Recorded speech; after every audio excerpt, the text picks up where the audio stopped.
দিল মেলিয়ে পাথরের আঘাতে কত বিক্ষত হয়ে সারা শরীর থেকে রক্ত ঝরে। হে রাসূল তোমাকে ভুলি আমি কেমন করে, হে রাসূল তোমাকে ভুলি আমি কেমন করে। পারেন না আপনারা? ধরুন আমার সাথে। হাজার ব্যথা বেদনার পরে ফিরে আসনি তুমি আপন ঘরে, দিনের আলো তুমি ছড়িয়ে দিতে চলে গেলে মদিনায় মক্কা ছেড়ে। হে রাসূল তোমাকে ভুলি আমি কেমন করে, হে রাসূল তোমাকে ভুলি আমি কেমন করে।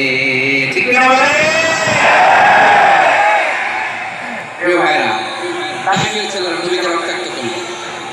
আমার নবী কই যাবে? কই যাবে? মক্কায় জায়গা নাই, তাইফে জায়গা নাই। তাইফ থেকে ভারাক্রান্ত মন নিয়ে আমার নবী মক্কায় ফিরে আসলেন। বিশ্ব নবী মক্কায় ঢুকতে পারেন না।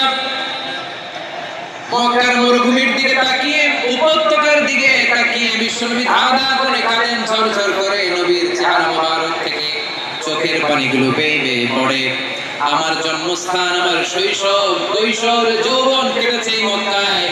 আমার এলাকায় আমি ঢুকতে পারি না। বিশ্বনবী মক্কার অনতি দূরে দাঁড়িয়ে যায়েদকে পাঠালেন, যায়েদ যাও দেখো কেউ আমাকে সাপোর্ট করার মতো আছে কিনা।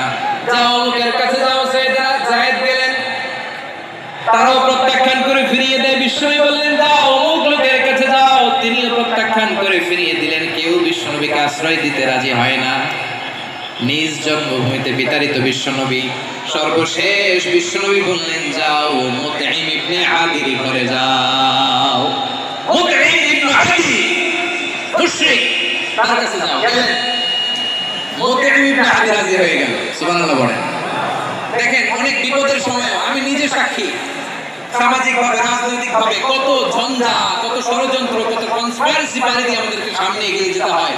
এই শত্রুদের ভেতরেও একজনকে দাঁড় করিয়ে দেয় যে আল্লাহর কোরআনের জন্য রেডি হয়ে যায়। করেন সুবহানাল্লাহ।